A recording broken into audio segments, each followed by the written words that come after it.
ذوالحجہ کے پہلے 10 دن یہ صرف کیلنڈر کی چند تاریخیں نہیں ہیں، بلکہ تاریخ، روحانیت اور ایک بے مثال قربانی کی یادگار ہیں۔ اس معلوماتی جائزے میں خوش آمدید، جہاں ہم فراہم کردہ معلومات کی روشنی میں ذوالحجہ کے مہینے کی گہری تاریخی اور روحانی اہمیت کو بالکل ایک نئے انداز سے سمجھنے کی کوشش کریں گے۔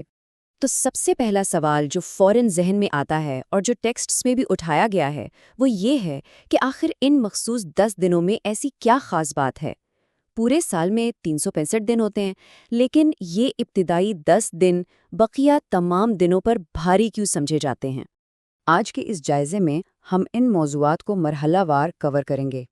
ہم ان دنوں کی اہمیت کے ایک گہرے فلسفیانہ پہلو سے شروعات کریں گے، پھر حج کے عملی سفر کو دیکھیں گے، حضرت ابراہیم علیہ السلام کی سنت کو سمجھیں گے اور آخر میں بات کریں گے کہ ہم سب اپنے روزمرہ کے معمولات میں ان برکات کو کیسے شامل کر سکتے ہیں۔ چلیے سب سے پہلے ان ابتدائی 10 دنوں کی اہمیت پر بات کرتے ہیں، جو کہ دراصل اس پورے مہینے کی بنیاد ہے۔ سورسز ہمیں بتاتے ہیں کہ قرآن پاک میں سورہ فجر کا آغاز ہی اللہ تعالیٰ کی طرف سے ان 10 راتوں کی قسم کھانے سے ہوتا ہے۔ ذرا سوچئے، جب خالق کائنات خود کسی وقت کی قسم کھا رہا ہو تو یہ بات فوراً اس وقت کی بے پناہ الہامی اہمیت کو ثابت کر دیتی ہے۔ یہ واقعی کوئی معمولی وقت نہیں ہے۔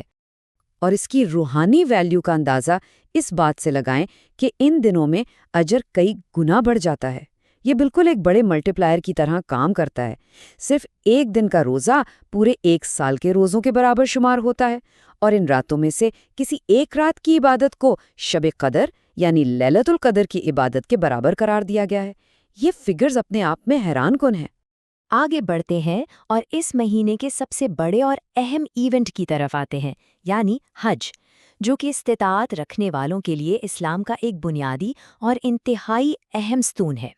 اگر ہم ایک حاجی کے جسمانی سفر کا جائزہ لیں تو یہ 8 ذوالحجہ کو منا روانگی سے شروع ہو کر 12 ذوالحجہ تک چلتا ہے، لیکن اس پوری ٹائم لائن میں سب سے اہم موڑ 9 ذوالحجہ کا ہے، میدان عرفات میں کھڑے ہونا۔ یہ پورے حج کا وہ رکن ہے جس کا کوئی متبادل نہیں ہے۔ اگر عرفات کا وقوف چھوٹ گیا تو سمجھیں حج ادا نہیں ہوا۔ یہ دن اس سفر کا دل ہے۔ اور پھر ہم آتے ہیں 10 ذوالحجہ کے اس مرکزی واقعے کی طرف جس کے گرد یہ پورا مہینہ گھومتا ہے، حضرت ابراہیم علیہ السلام کی سنت اور قربانی کا تصور۔ اب یہاں سورسز کی روشنی میں یہ جاننا بہت ضروری ہے کہ جانور کی قربانی ہر ایک پر فرض نہیں ہے۔ اس کی کچھ واضح فقہی شرائط ہیں: مسلمان ہونا، عاقل و بالغ ہونا، مقیم ہونا، اور سب سے بڑھ کر یہ کہ مالی طور پر صاحب نصاب ہونا۔ مطلب یہ کہ یہ فریضہ ایک منظم اور منطقی طریقے سے صرف ان پر لاگو ہوتا ہے جو اسے ادا کرنے کی صلاحیت رکھتے ہیں۔ ایک اور زبردست نقطہ جو یہاں ابھر کر سامنے آتا ہے وہ نبی کریم صلی اللہ علیہ وسلم کے عمل سے جڑا ہے۔ احادیث سے ثابت ہے کہ آپ نے 2 مینڈوں کی قربانی کی، ایک اپنی امت کے لیے اور ایک اپنے گھر والوں کے لیے۔ اس سے یہ بات بالکل عیاں ہو جاتی ہے کہ ہم دوسروں کی طرف سے بھی قربانی ادا کر سکتے ہیں، اور اس میں مرحومین بھی شامل ہیں۔ یہ شیئرنگ اور کیئرنگ کی کتنی خوبصورت مثال ہے۔ لیکن یہ سب جاننے کے بعد اب ہمیں ایک بڑے فلسفیانہ حقیقت کو سمجھنا ہے۔ قربانی کی اصل روح یا اس کا ٹرو اسپرٹ ہے کیا؟ سورہ حج کی یہ آیت ساری بات کو سمیٹ لیتی ہے۔ یہ بڑی صراحت سے بتاتی ہے کہ اللہ تک نہ تو ان جانوروں کا گوشت پہنچتا ہے اور نہ ہی ان کا خون، بلکہ وہاں تو صرف تمہارا تقویٰ پہنچتا ہے۔ یہ واقعی ایک آئی اوپنر ہے۔ یعنی ساری اہمیت جانور کے مادی وجود یا گوشت کی نہیں، بلکہ دل کی اس کیفیت اور عقیدت کی ہے جس کے ساتھ وہ پیش کیا جا رہا ہے۔ تو اس کا مطلب یہ ہوا کہ حقیقی قربانی صرف ایک جانور کو ذبح کرنے تک محدود نہیں ہے۔ بنیادی طور پر یہ اپنے نفس کی قربانی، اپنی ناجائز خواہشات کو ترک کرنے اور رضائے الہی کے لیے گناہوں سے دور رہنے کا نام ہے۔ جب حضرت ابراہیم علیہ السلام اپنے بیٹے کو قربان کرنے کے لیے تیار ہوئے تو وہ دراصل اپنی سب سے بڑی دنیاوی محبت کو خدا کی رضا پر قربان کر رہے تھے۔ یہی کامل سپردگی ہے۔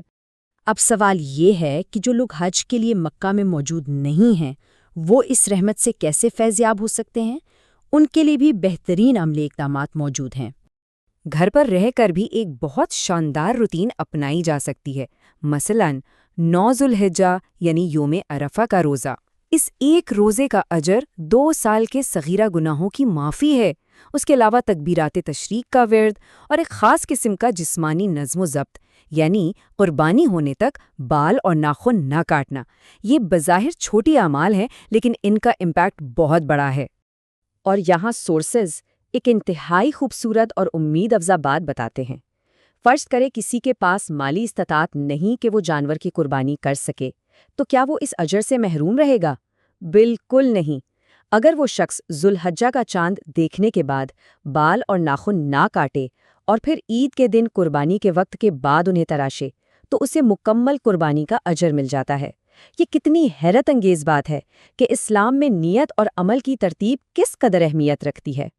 اس جائزے کے اختتام پر فراہم کردہ مواد ہمیں ایک انتہائی گہری اور چونکا دینے والی سوچ کے ساتھ چھوڑ دیتا ہے۔ کیا آج ہمارے اندر بھی وہی جذبہ موجود ہے؟ اگر آج ہم سے ایک اعلیٰ مقصد کی خاطر ہماری سب سے پیاری اور عزیز خواہش کی قربانی مانگی جائے تو کیا ہم تیار ہوں گے؟ یہ وہ سوال ہے جو ان 10 دنوں کی تاریخ کو آج ہماری حقیقت سے جوڑتا ہے، اور یقیناً یہ ایک ایسا سوال ہے جس پر ہم سب کو سنجیدگی سے غور کرنا چاہیے۔